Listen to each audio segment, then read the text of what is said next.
Now I'll request College 2 to come on the stage. College 2 for master plan.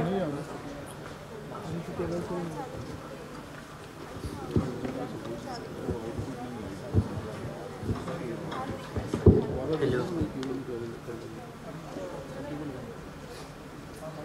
Very good morning to one and all. We are here to present the development plan provisions for accessibility in peri-urban area.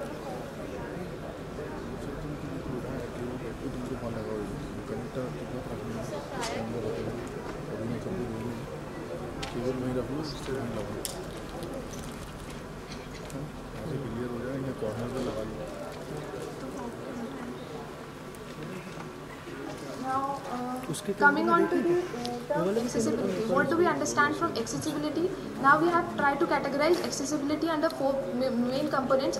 They are basically infrastructure, reachability, affordability and services.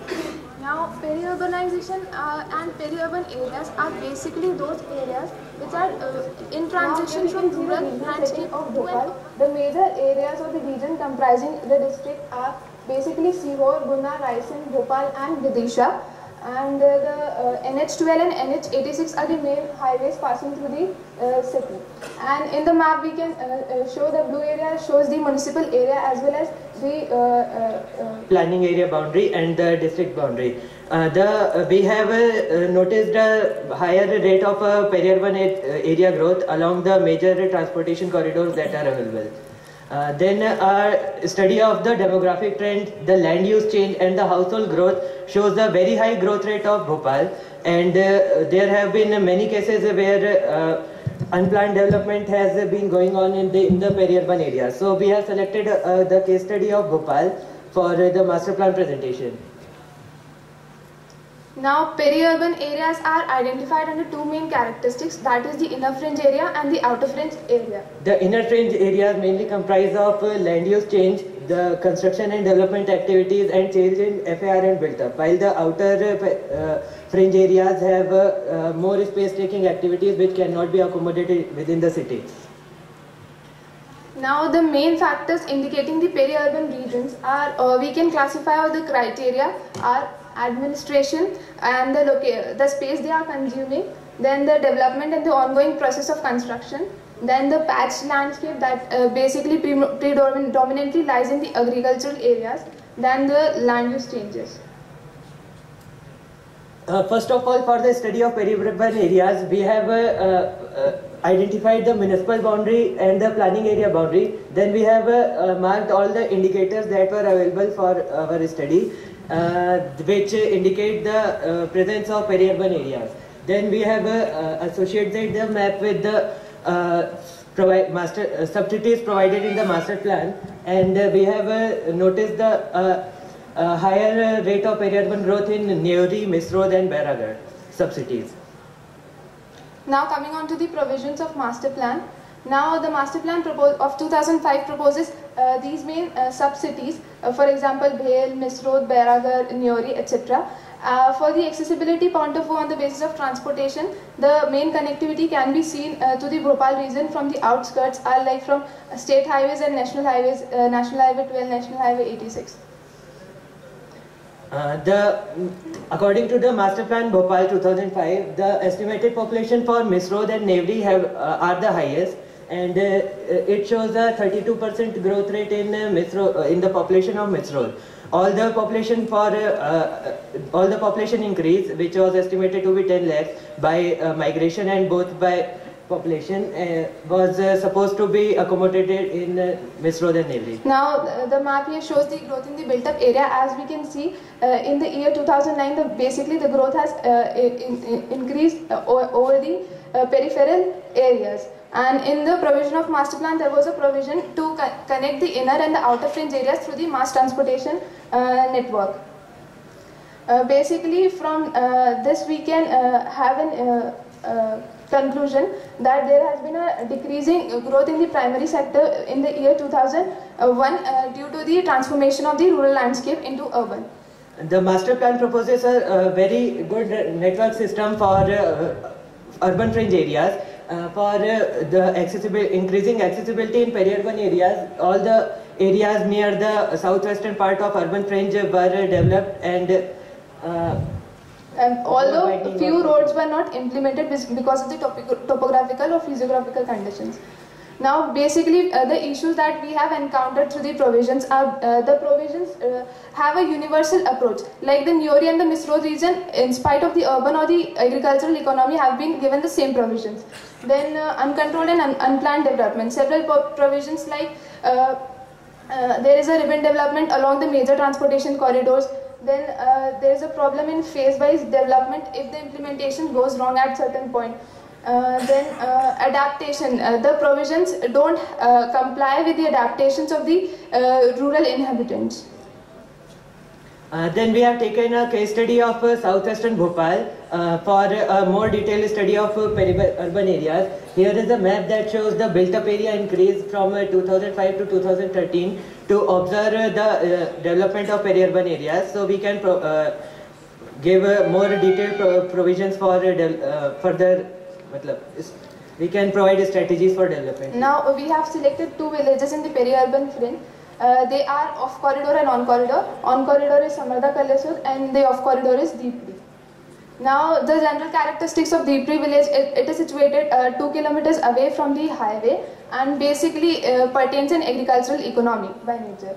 Now the scenario of Deepri is like, it has small, basically the main supporting systems are the dairy farms and the agricultural economies, although they have a land small holdings.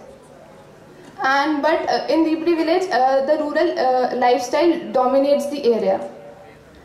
Then there is the example of Samardha Kalyasur, which is an on-corridor village. There have been severe impacts of urbanization on Samardha Kalyasur, as it is more accessible from urban areas. There have been development of commercial areas and land use change and development of FAR increase in Samardha Kalyasur, which we have noticed. Now here is a built-up comparison in both the villages. As we can see, in the first one represents the Deepri, while second the Samardha Kalyasur. The dark green boundary shows the increment in the region. As we can see, the increment in the built-up for the Samardha Kalyasur is much more as compared to the Deepri. Now the conclusion is accessibility of services, transportation, reachability all shapes the development or the economy, may be urban or rural. We have characterized the components of accessibility as availability, reachability, affordability and acceptance. First of all, for availability of infrastructure and services, we have suggested a strategy which provides, first of all, which implements which suggests a restriction on development activities in peri-urban areas and focus on the provision of infrastructure. Then considering the development of the peri-urban areas after infrastructure provision. Then for reachability, we have suggested a PPP model for public.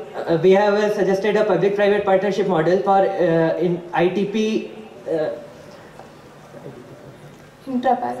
Intra-para transit system, and for this we have suggested that the government should form partnership with local agencies which can provide IPT vehicles. Next. Come to conclusion. For affordability of infrastructure in peri-urban areas, we have suggested that the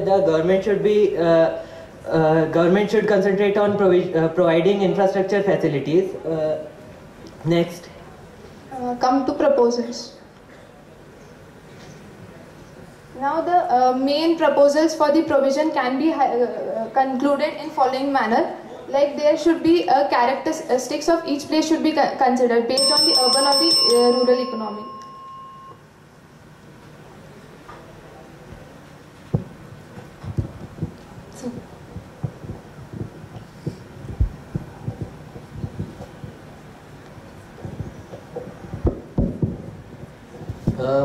From your presentation, it is revealed that Bhopal is having good connectivity to the urban peripheral areas.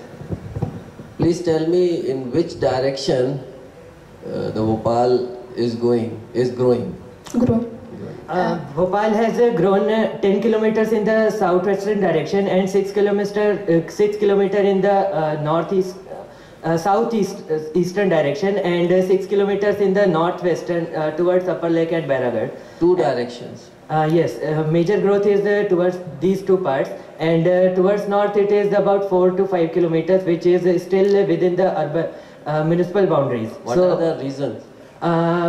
The major reason is because the master plan suggested the strategy for development of for accommodation of population in Misrod and Nevri. Nevri is near Chola Road and Misrod is near Hoshangabad Road, and the development was mainly focused around these areas as per the considerations of master plan.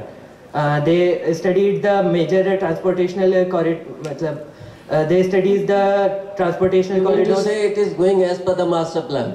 The master plan was up till the 2005, and up till 2005 the master plan, the development was according to the master plan, but the implementation levels were low. Some of the roads that were proposed were not implemented, and some road widenings were not there. But when the major strategy for development in master plan was division of sub-cities, and the development was mainly planned to be shifted towards Misrod and Nevri, and which has been there. This is according to the master plan. What are your views? Like as we have shown in the case study, we have shown the growth in the built-up area is maximum in the southeastern direction, and we can see there is a pull factor of Mandideep even from that particular region. Now there are several townships coming over that area, and it is predominantly the agricultural landscape is being totally transformed into a urban landscape. For example, if we can see an example of Bagh Sivania, earlier it was a patch of whole agriculture area, now it has completely transformed into a commercial center, but although it has certain issues in its transformations, it has led to the growth of informal sectors, which might be the result of the agricultural labours which have come to the cities because of all these transformations. Thank you, sir. Any questions from the audience? Okay. Thank you.